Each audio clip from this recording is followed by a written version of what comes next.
हिरण्यकशिपु प्रह्लाद को मारिबार जेते उपाय कले मध्य तार मृत्यु हेला नाही।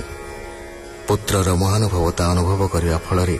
निज जीवन प्रति तार भय संचार हेला। राजनीति सह गार्हस्थ धर्म संपर्क रे पढ़ाइबा पई हिरण्य गुरुपुत्र द्वय को कहिला। गुरुंको अनुपस्थिति रे प्रह्लाद निज सहपाठी मानको बुझाई कहिला जे मर्त्य जन्म हुई जार आत्मज्ञान नाही ता जीवन वृथा। दिने समस्तंको मृत्युवरण करबाकू हेब। संसार भ्रमर मुक्ति पाई प्रह्लाद सेमानंको भागवत धर्म संपर्क रे बुझाई कहिला जे संसार मध्यरे कृष्ण चरण छड़ा मनीषर अन्य गति नाही।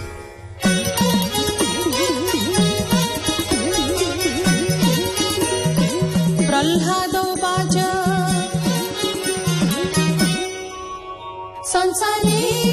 किंचन जाने जहाँ भावन्ति सुधमारे पूर्वे नारदं कवाणी माताको गर्भे थाई सोडी हे बाणी भागवत कथा सुनते तुटे भव व्यथा भावे कहिले तुम्हागे हरि चरित अनुरागे हेमन्ते प्रह्लाद वाणी भावे असुर पुत्रे सोडी बोलन्ति प्रह्लाद आगे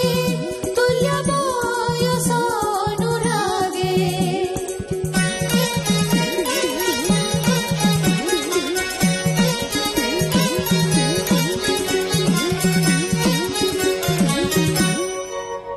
सुन हे नृपति कुमार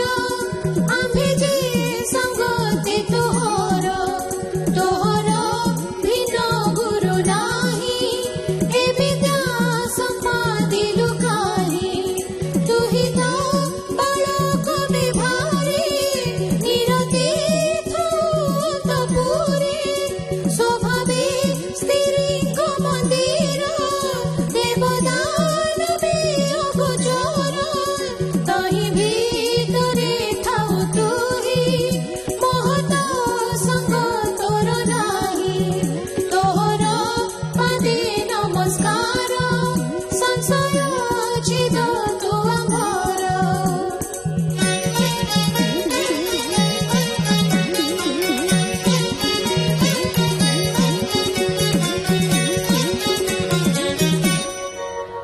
हेमन्ते असुर बालके तार समीपे गेले चरण धरि पचारिले विश्वास मुखे प्रबोधिले सप्तम स्कन्धे भागवत कहि दास जगन्नाथ। इति श्रीमद्भागवते महापुराणे पारमहंस्यां संहितायां सप्तम स्कन्धे प्रह्लाद चरिते नाम षष्ठोऽध्यायः। नारद उवाच एबेहो शुण परीक्षित असुर बालक चरित से प्रह्लाद दया मने कहे बालक अवधाने। प्रह्लाद उवाच मोहर पिता तपर्थी गले जे मंदर पर्वते निश्चल तपतार देखी विबुधे गगन उपेक्षी युद्ध उद्यम करी हेरे मिले अबनी मंडले जेते असुर थिले पुरे देवंकु देखी महाडरे निशस्त्र होई शस्त्राघाते संग्रामे भाजिले समस्ते भये पशिले दश दिशे मिलिले घोर वन देशे।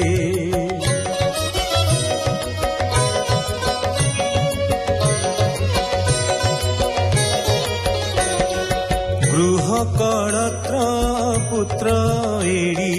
ସର୍ବ ସମ୍ପଦ ବେଗେ ଛାଡ଼ି ଜୀବନ ଘେନି ପଳାଇଲେ ବିବୁଧେ ନବରେ ପଶିଲେ ସର୍ବ ସମ୍ପଦ ଜୁର କରି ମୋହର ଜନନୀଙ୍କି ଧରି ପଥେ ଚଳାଇ ନିଅନ୍ତି ବେଗେ ପିତାର ଭଏ ଉଦବେଗେ ମୋର ଜନନୀ ଅତି ଭଏ ଚଳି ନ ପାରେ ଗରୁ ଦେହେ ଅନେକ ଦୁଃଖ ଗରୁ ଶୋକେ କୁରରି ପ୍ରାୟ କାନ୍ଦେ ଦୁଃଖେ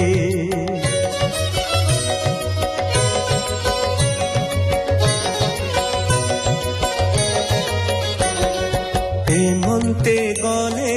କେତେ ଦୂର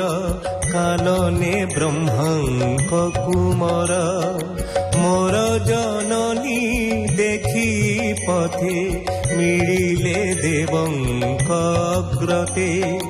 ବୋଲନ୍ତି ଇନ୍ଦ୍ର ମୁଖ ଚାହିଁ ଏ କଥା ଉଚିତ ନୁହଇ ନିରପରାଧୀ ଏ ତୋହର ଏହାକୁ ଛାଡ଼ ସୁନାସିର ପରର ସତୀ ଏ ସୁନ୍ଦରୀ ତୁ କିମ୍ପା ନେଉ ପଳେ ଧରି ଏହାର ଅପରାଧ ନାହିଁ ବେଗେ ହାକୁ ଛାଡ଼ ତୁହି ହେମନ୍ତେ ନାରଦ ବଚନେ ଇନ୍ଦ୍ର ବୋଲଇ ଭୟ ମନେ ইন্দ্র উবাচ অসুর বীর্য এহা গর্ভে এ মোর বৈরী স্বভাবে যে পুত্র ছি গর্ভে রহি তাহার তেজ কেবা সহি স্বর্গ ঘেনিব এ মোহর এহাকু মোর বড় ডর এ নারী মোর পুরে থিব যাবত গর্ভ প্রসবিব গর্ভকুমারী সতী পুণি ছাড়িবি নিজ ঘরে আনি এমন্তে ইন্দ্র বাক্য শুনি নারদ মনে ধ্যানে জানি বইলে শুণ সুরনাথ মোহি জানই পূর্ব বৃত্ত